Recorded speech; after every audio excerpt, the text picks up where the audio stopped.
श्री सूत जी कहते हैं, पांडवों ने अपने मृत स्वजनों का तर्पण किया। भगवान श्री कृष्ण ने उन्हें सांत्वना दी और समझाया कि इस संसार में सभी प्राणी काल के अधीन हैं। मृत्यु से किसी को कोई नहीं बचा सकता। कुछ समय बीत जाने के बाद महाराज युधिष्ठिर ने 3 अश्वमेघ यज्ञ करवाए। इसके पश्चात भगवान श्री कृष्ण ने वहां से जाने का विचार किया।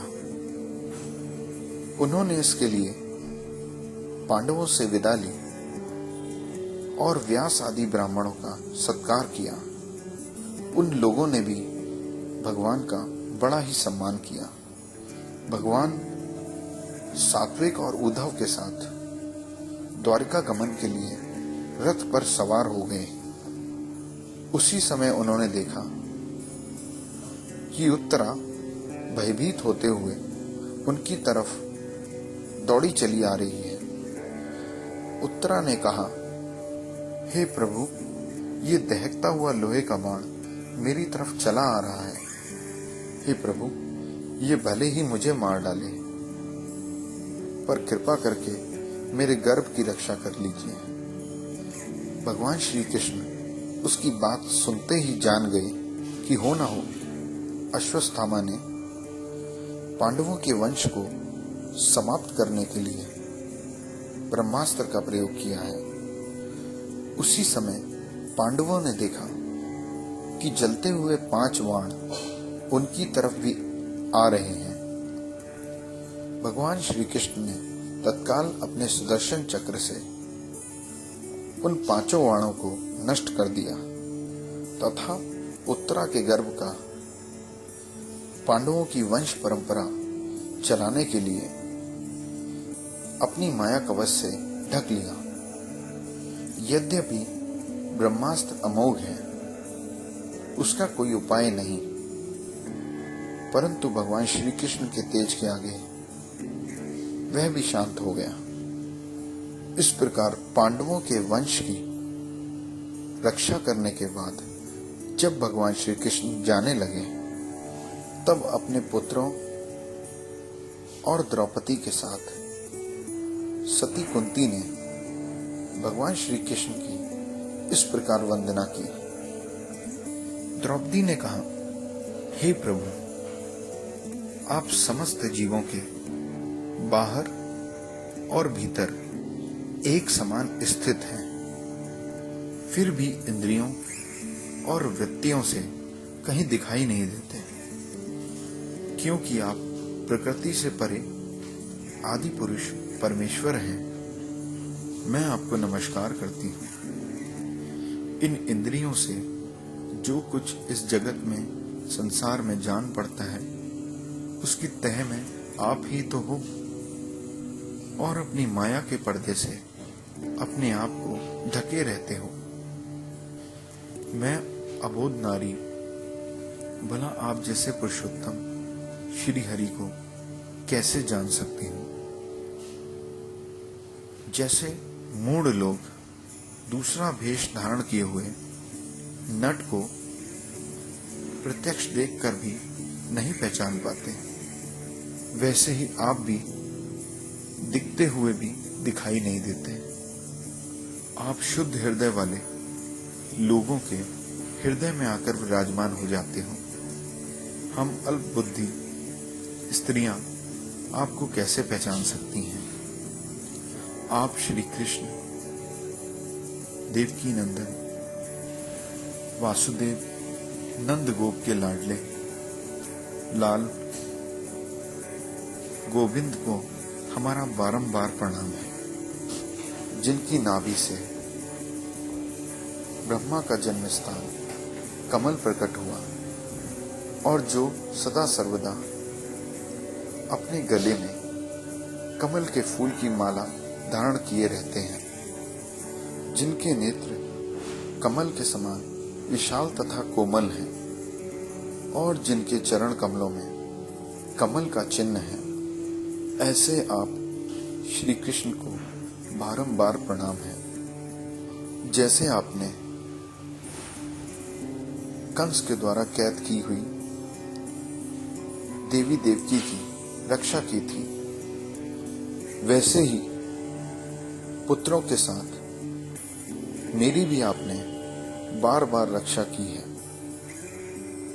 आप ही हमारे स्वामी हैं। विष से, लक्षाग्रह की भयानक आग से, हिडिंबा आदि राक्षसों की दृष्टि से, अनेकों युद्धों में और अनेक महारथियों के शस्त्रों से, और अभी अभी इस अश्वत्थामा के ब्रह्मास्त्र से भी आपने ही हमारी रक्षा की है।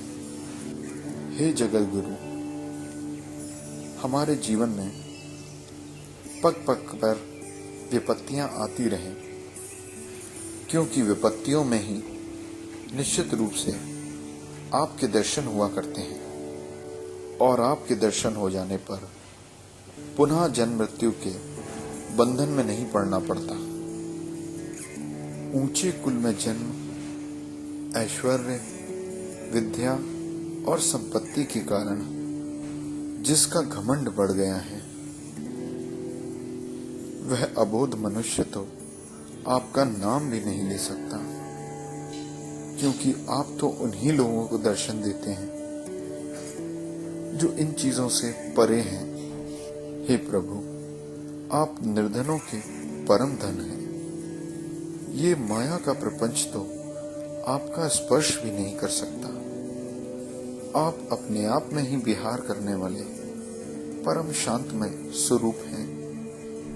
मैं आपको बार बार नमस्कार करती हूँ। मैं आपको आदि, अनंत, काल रूप परमेश्वर, सबके नियंता समझती हूँ। संसार के समस्त पदार्थ और प्राणी आपस में टकराकर एक दूसरे के विरुद्ध होते जा रहे हैं, पर आप सब में एक समान विराजमान है। हे प्रभु, आप जब मनुष्य जैसी लीला करते हैं, तब आप क्या करना चाहते हैं यह कोई नहीं जानता।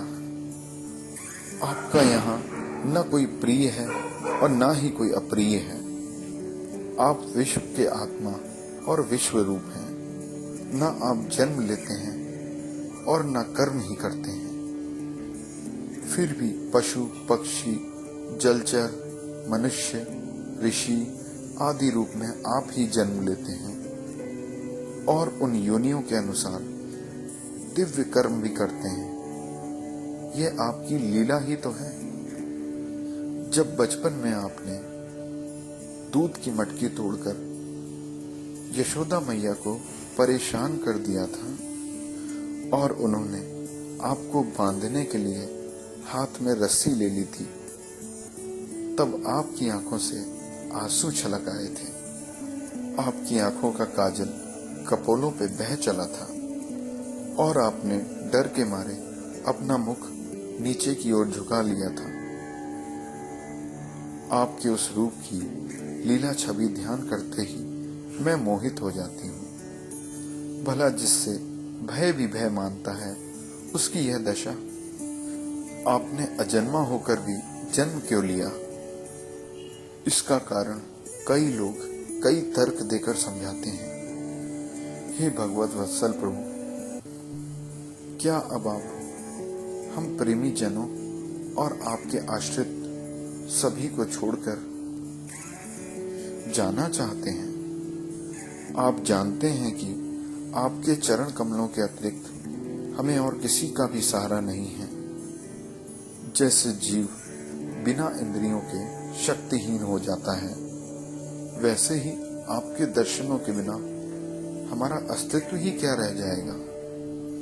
सूत जी कहते हैं, इस प्रकार कुंती ने बड़े मधुर शब्दों के साथ भगवान श्री कृष्ण की वंदना की। यह सब सुनकर भगवान श्री कृष्ण अपनी माया से उन सबको मोहित करते हुए मंद मंद मुस्कुराने लगे और कुंती से कहा, अच्छा ठीक है, और अपने रथ पर विराजमान हो गए।